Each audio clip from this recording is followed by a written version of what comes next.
रिंगण बघून झाल्यावरची गर्दी.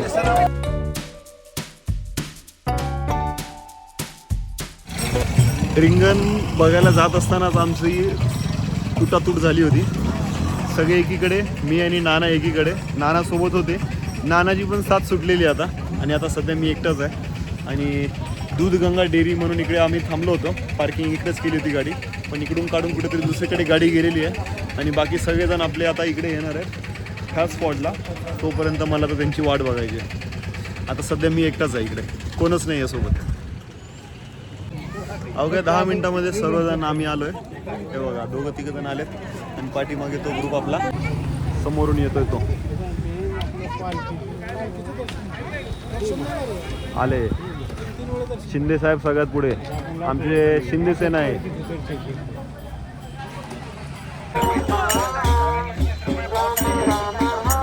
इस्कॉन ग्रुपने काढलेली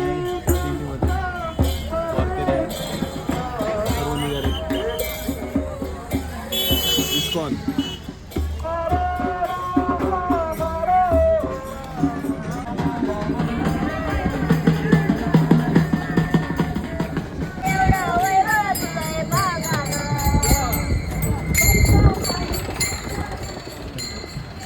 आता आम्ही निघालो होतो माऊलींच्या पालखीचे दर्शन करायला.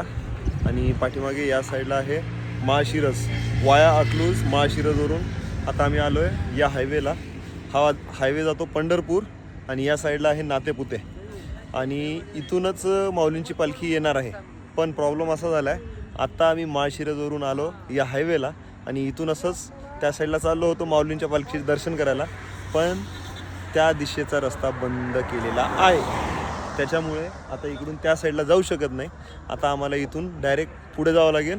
आणि तिकडून मधून कुठून तरी रस्ता आहे म्हणे शिखर शिंगणापूरला जावं लागेल. आता काय होतं ते चर्चा चालू आहे. जाऊया आपण पण ऐकूया काय चर्चा करतायत ते.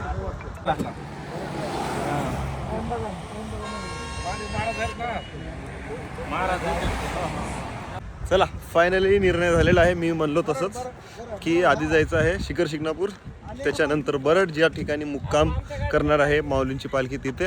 आणि तिकडून मग नंतर हे आमचे पायलट साहेब आहेत दोन्ही पण. आणि तिसरे पायलट गाडीमध्ये आहेत ते आणि खूप मस्त ड्रायव्हिंग करतायत.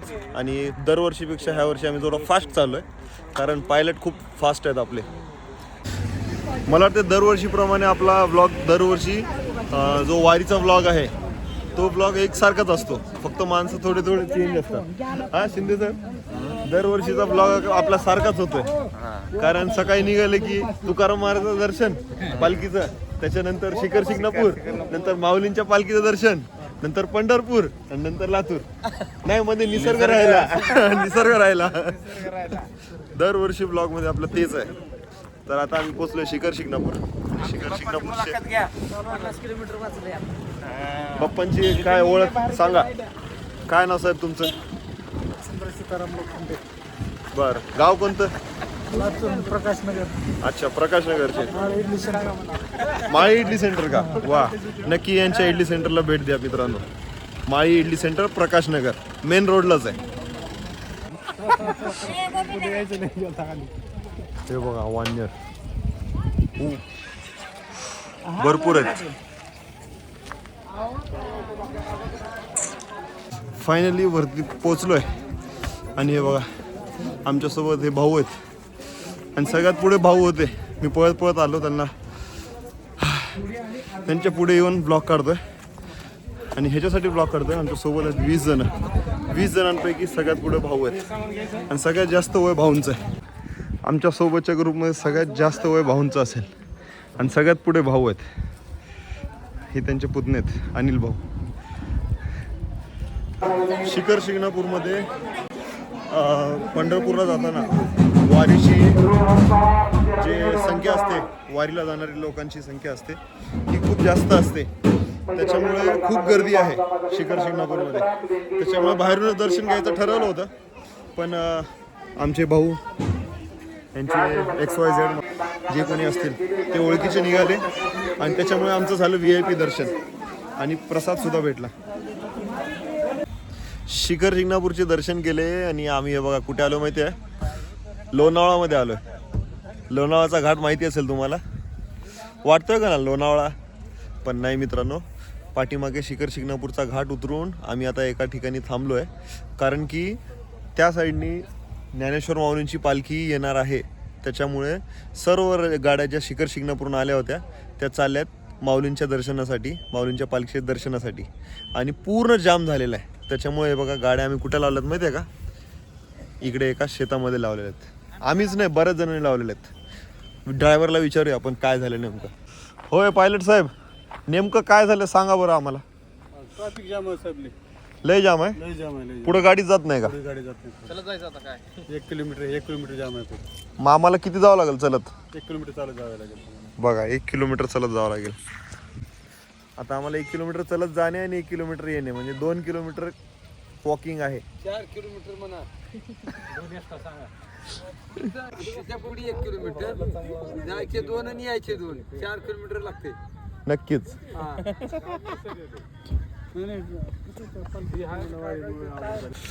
बरं झालं आम्ही गाड्या तिकडेच पार्किंग केल्या. हे बघा रोडवरती अशा गाड्या पार्किंग केलेल्या आहेत, आणि हे खूपच रिस्की आहे, कारण कोणत्याही गाड्या घासू शकतात किंवा पावसामुळे वगैरे गाडी खाली पलटी होऊ शकते, कारण इकडे मुरुम टाकलेला आहे रोडच्या कडेने, आणि पाठीखाली हे बघा खूप खोल दरी आहे, आणि हे बघा गाड्या अशा चालल्यात साईडनी, एखादी गाडी घासून जाऊ शकते.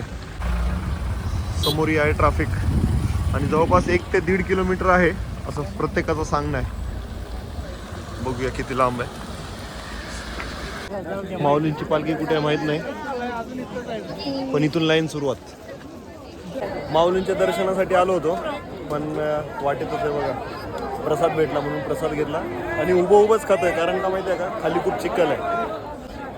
तरी बाकीचे बरेच जण बसले ते बघा. जर देवाच्या मनात असेल ना तर काही शक्य आहे. आम्हाला प्रसाद पण शक्य झाला आणि दर्शन पण शक्य झालं. आम्ही लाईनीत लागणार नव्हतो, पण शिंदे सेना सोबत होती, सगळी सेना सोबत होती, आणि आम्ही 4 जण होतो बाहेर, घुसलो लाईनीमध्ये.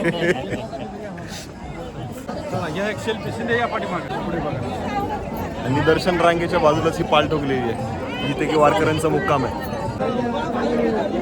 माऊलींच्या पादुकाचे दर्शन केले, आणि बुक आहे बघा कुठे कुठे लावलं, मी माझ्याच हाताने लावलंय. आणि पाठीमागे हा रथ आहे, माऊलींच्या पादुकाचा रथ, ज्याचे दर्शन घेण्यासाठी आम्ही किती वेळापासून उत्सुक आहे.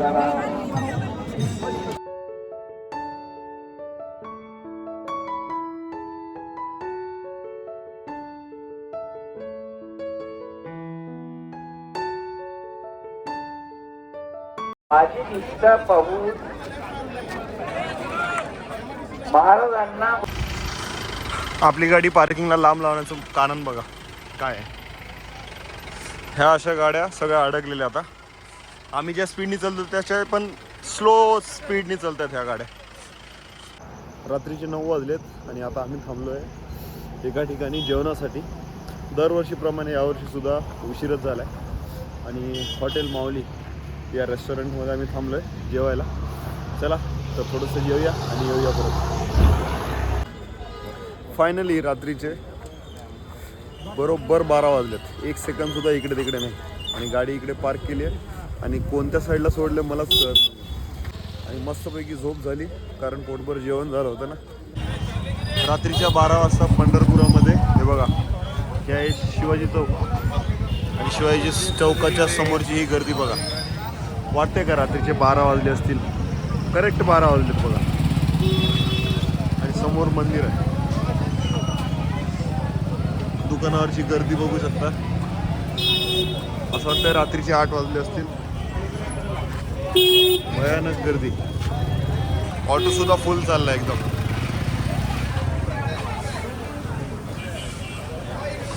आमची तर एक झोप झाली, आणि आता उतरून आम्ही चाललोय दर्शनाला.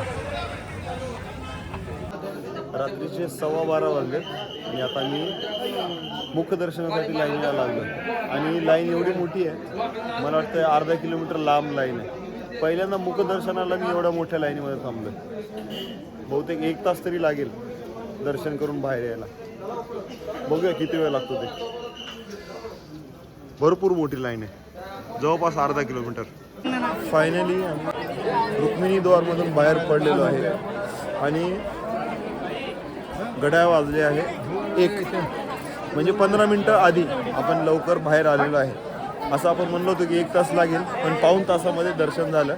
आणि विशेष म्हणजे रांगेमध्ये एक 5-6 जणांचा ग्रुप होता. त्यांचा जो आवाज होता, भक्तिगीत त्यांनी विठ्ठलाची काही गायले, 2-3 गाणे गायले, पण असं ते वेळ कुठे गेला आम्हाला कळालंच नाही. पाऊण तास म्हणतोय मी म्हणायला, पण तो पाऊण तास कुठे गेला कळायला नाही. खूप छान वाटलं.